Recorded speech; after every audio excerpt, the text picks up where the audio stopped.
Welcome one and all to this, the last day of 2020. And this is hoping that 2021 will be greatly improved, but we shall see. Whatever will happen, will happen. But I'm going to share with you the third in a trilogy of Manaboosho stories. Now, if you've watched the previous two, you saw where Manaboosho appeared to people or persons that were worthy of his help, that showed that they thought as much of others as they thought of themselves. And so they were granted certain favors by Manaboosho.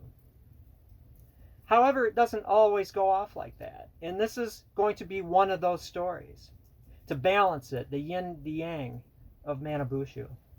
Well, Manaboosho, being a shapeshifter, a spirit person, was able to transform himself into whatever he wanted, be it a rabbit or a deer, a coyote, or whatever. But in this instance, he changed himself into a grizzled old man, an old beggar, not looking very good, but rather rough. Dirty clothes, scraggly, greasy hair, and having to hobble along with a walking stick. Well, he came upon this village, and he entered the village, and he thinks ahead, which is a handy trait, knowing where his foot will land when he takes a step. Remember that. Well, he found in this village there was a lodge, not very well kept, but it was the home of a lone older woman. He wanted to see what she was made of. Would she indeed be granted a gift, or would she be played a trick upon? Well, he hobbled up to the old woman who was standing outside of her lodge and asked nicely, with grace, "Hello, grandmother. I've been traveling a long way, and I haven't had any food for a long time. Could you please give me something to eat?" And of course, it is the way to say, "Sure, I will," or "Yes, I will go into my lodge and I will bake you a corn cake." Well, Manaboosho gave this woman a gift right off the bat, as you shall see. She made a dough, water and corn, and formed this little ball and then flattened it out and put it on her griddle, perhaps a flat rock over the fire, and began cooking this corn cake. But a funny thing happened. That corn cake grew larger than it should have. It was a magnificent corn cake. She made this dough of a certain size, flattened it out, but yet the corn cake was too big for any rational explanation.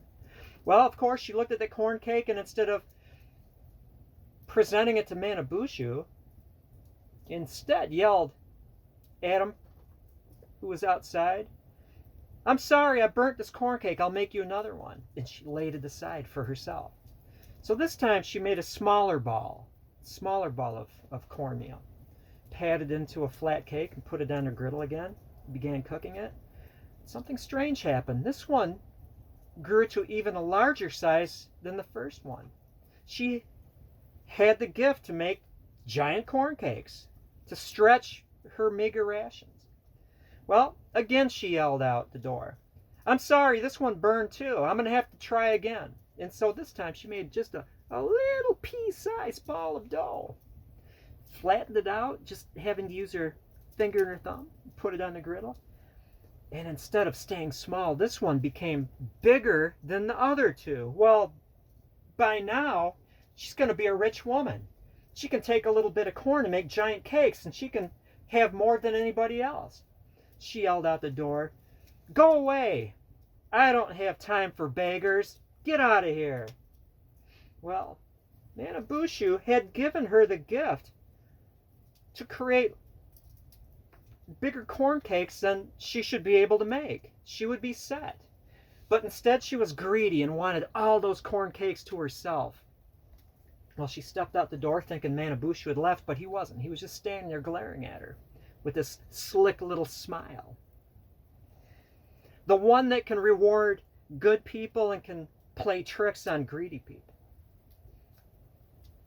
Well, what he did was he created something from that old woman.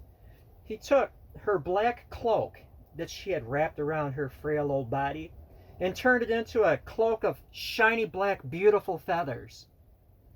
And that red bandana that she had upon her head also transformed into this beautiful crimson